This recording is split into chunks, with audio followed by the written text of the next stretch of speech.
falar disso. Não falar disso, mas essa expressão eu acho horrível. Exatamente.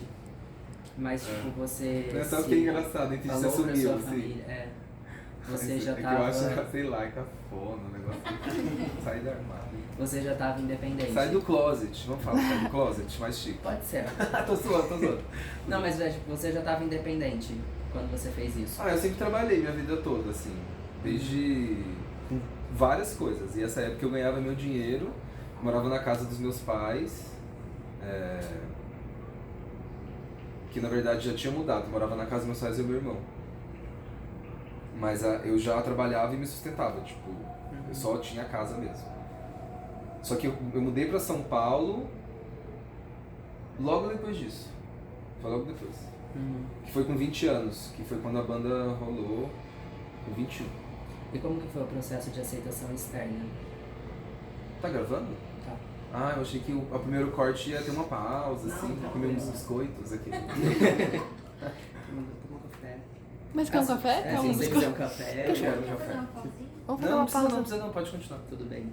Como que foi o processo de aceitação externa? O que as pessoas acharam?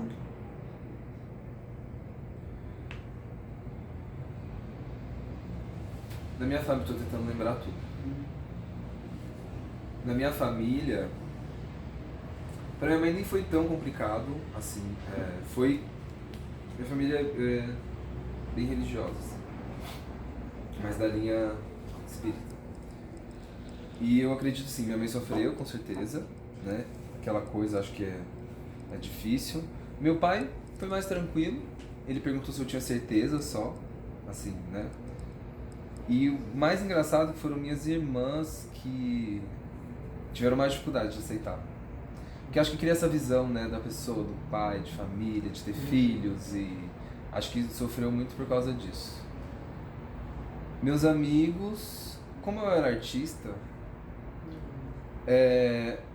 alguns amigos da época que eu andava com a galera do rock, assim, mais do metal, que eu andava com essa galera, que eu adoro eles, inclusive, hoje em dia, eles são muito gente boa. Mas na época houve um distanciamento pequeno no início, mas acho que até meu, assim. Porque parece que eu tinha um pouquinho de medo do que eles iam achar. Só que houve esse afastamento, assim, momentâneo. E aí de resto é isso, eu já tinha banda, então era uma coisa mais tranquila, assim. Todo esse arsenal, assim, que você tem quando você tá no meio artístico, de pessoas que são mais liberadas, é muito mais, até do ponto de vista criativo, assim, me ajudou bastante esse meio. Agora a gente vai entrar na segunda parte, que é o do Resistimos. E eu queria voltar um pouco na sua infância mesmo, em relação a bullying. Não em relação a ser... Tem um lance que eu lembrei agora, tô falando por várias memórias.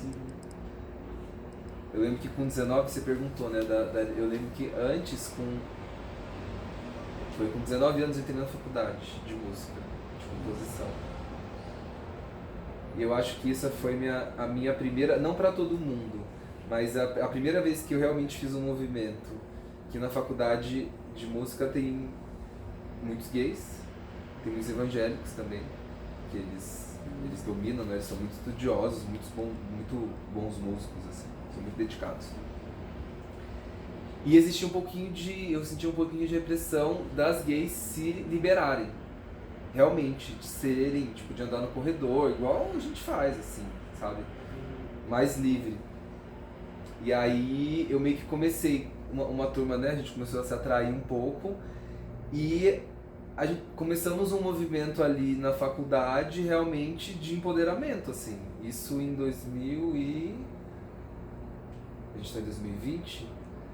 2008, quando entrei. 2008. Não se falava tanto de empoderamento assim. E aí a gente começou esse movimento real de ser maravilhoso no corredor e fazer o que a gente quer, não de forçado, mas simplesmente, gente, vamos ser livre aqui nessa parada, a gente tá na faculdade, meu amor de Deus, a gente vai fazer 20 anos, sabe? A gente tem que viver essa juventude aqui, livre. faculdade. E aí a galera começou a se juntar, começou a aparecer gente, muita gente na turma que a gente até falou assim, pera, gente, calma, já fechar a porta aqui, a gente brincou, né? Já fechar a porta aqui de cotas, porque a gente precisa de a parcela hétero na faculdade pra gente ser inclusivo também. E foi isso, e foi realmente assim, várias pessoas que eu falava, eu nem olhava e falava assim, não é possível, você também? Então vem, gente. E aí foi essa a primeira vez, assim, que eu senti essa necessidade, sabe? De me libertar. E me ajudou nesse processo até eu conseguir realmente falar para todas as pessoas.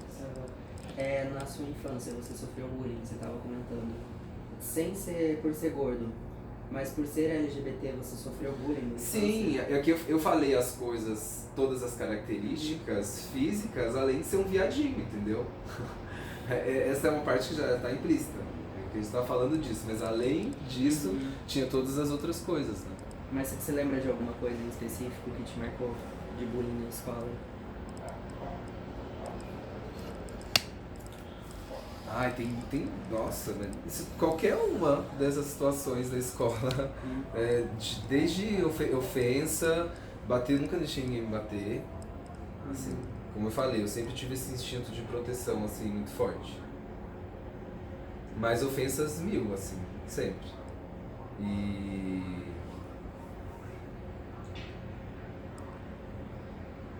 Acho que é isso.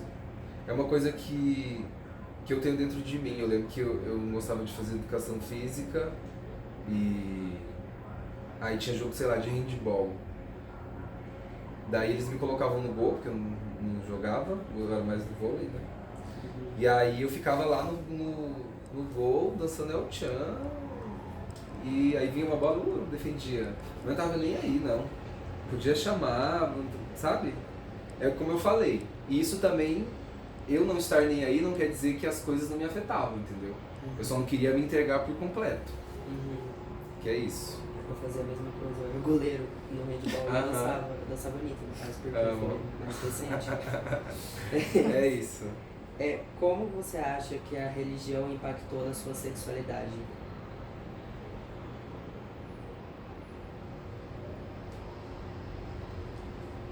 Eu não tô fazendo as perguntas, né, que você falou, mas tudo bem. Tranquilo. É tranquilo? Que eu acabei de lembrar. Aqui, tipo, você tá falando, mas a gente tá pegando aqui, porque a gente precisa de uma narrativa no documentário. Entendi. Então, o que você tá falando se encaixa na narrativa. Entendi. Quando sair pra fora, a gente tá... Tá. Como a religião afetou minha sexualidade. Isso.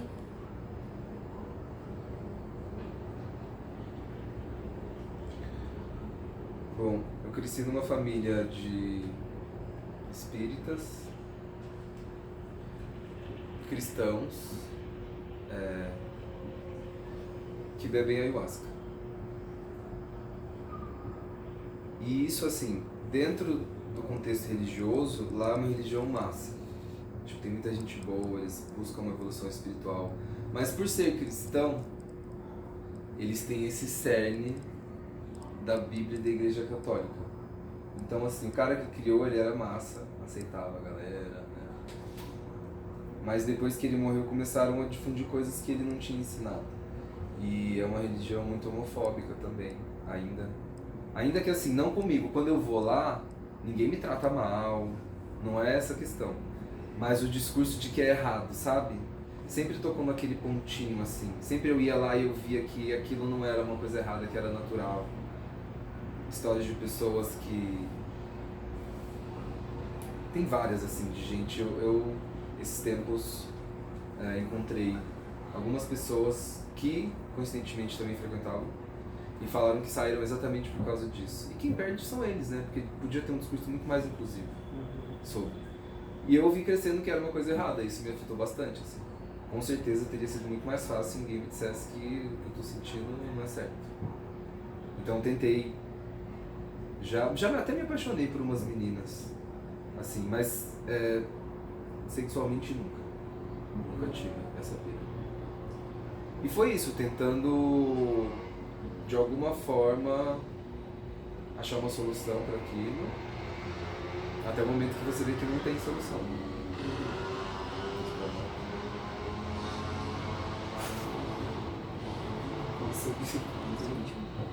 Eu já morei aqui na Luca, em São João.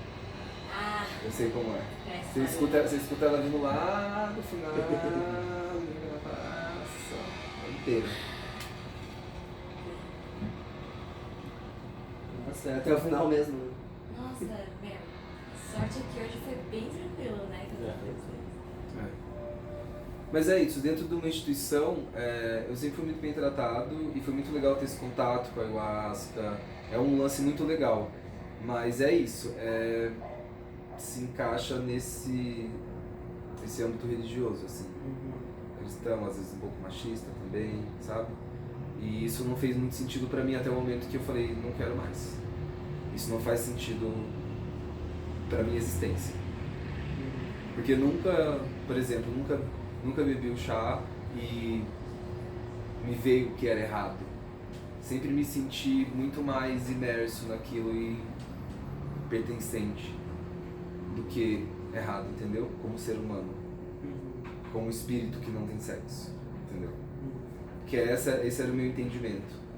Daí eu vi que tem muita gente que a compreensão ainda precisa até de outra vida, assim, sabe? Né, que isso é a construção social, é a criação onde a pessoa foi moldada, né? Tem gente que ainda cresce e desenvolve um pensamento crítico. E aí você vê que é de geração em geração, né? O trabalho a gente tem que fazer, sempre. Ele é contínuo. Mas é isso, é de geração em geração pra gente conseguir se livrar dessa culpa, né? Que é isso, até a Igreja Católica agora tá meio que se renovando e lança o filme lá, Dois Papas, né? Minha mãe veio me falar, disse, nossa, você viu esse filme? Eu falei, não é mesmo? Nossa, me favor. Que o mundo está atualizado, você acha que a igreja também não ia se atualizar, né? Com esse discurso aí de que é mais inclusivo, enfim. De uma certa forma, é legal, porque é igual quando tem um empoderamento e várias marcas colocam, por exemplo, pessoas negras na capa da revista. A gente está tendo um progresso, né? Só que não dá pra você comprar nada 100%. Eu sempre falo isso, questione tudo que você vê. Porque é legal, massa. Aí você vê, né, eu não sei se os finais justificam os meios, eu não posso dizer isso de uma forma, mas querendo ou não, a gente tem um benefício desse movimento que a gente está fazendo, mesmo dentro da religião, assim, das igrejas, né? Pelo menos na católica, que é de evangélica, é só ladeira abaixo. E é isso, assim, pelo menos eu fui criado nesse ambiente que era de muito amor, muita luz, ainda assim ouvindo que era uma coisa errada, e isso criou um conflito na minha cabeça, assim, tipo, nossa, tô nesse ambiente, até essa galera tá falando que é errado, só que aí é isso, aí me desgarrei, parei de acreditar nesse Deus personificado, assim, né, e fui buscar os meus próprios deuses e deusas, e hoje em dia bebo de muitas fontes diferentes, assim, que fazem sentido, que vejo, que falam a mesma linguagem de amor, principalmente, né? Que é isso. Reparo muito na fé cega, assim, que não questiona. Que alguém disse, que outra pessoa disse, que alguém escreveu 2000 anos atrás, assim, que uma coisa é errada no momento, sei lá, que precisavam de soldado para guerra, que precisavam de gente para trabalhar na lavoura, e falaram, não, vamos então falar que essa coisa é errada, né? Prazer, vamos controlar as pessoas o quê? Pelo prazer. Vamos tirar o sexo delas, vamos falar que só prazer por prazer não vale a pena, que é só reprodução. Né, sei lá, a peste negra, mata 300 milhões de pessoas para repovoar. Aí hoje em dia, que tem tecnologia, que tem conhecimento, as pessoas ainda com essa mentalidade, você vê que a religião ela não é boa quando ela separa, ela só é boa quando ela une. E por isso eu não gosto de ser uma pessoa religiosa. Assim. Eu acho que eu sou minha própria religião, sabe? Eu acho que todo mundo devia encontrar a sua própria religião. Não estar incluído em alguma. Sem recriminação, mas eu acho que quando você está na religião, você tem que seguir o que a pessoa é boa, de qualidade. E isso, como gay, me ajudou também a visualizar e buscar isso de outra forma, né? Tipo, você está numa religião, Jesus com certeza andava com os gays que tinham na época, não discriminava ninguém. Então por que você negou Jesus católico? Tipo, siga o exemplo da pessoa, as qualidades da pessoa que você segue. Não um livro escrito por um monte de gente que tinha vários interesses, foi traduzido, criado, sabe? Não faz sentido, é isso. Tanta coisa muda e a pessoa ela tá ali presa naquilo. E é isso, a gente tem que... Crescer com religião realmente é uma coisa que é foda, assim. Tem que... Você vai se estragando inteiro pra depois ter que consertar. E é isso o movimento. Quer dar uma pausa? Você quer ir no banheiro?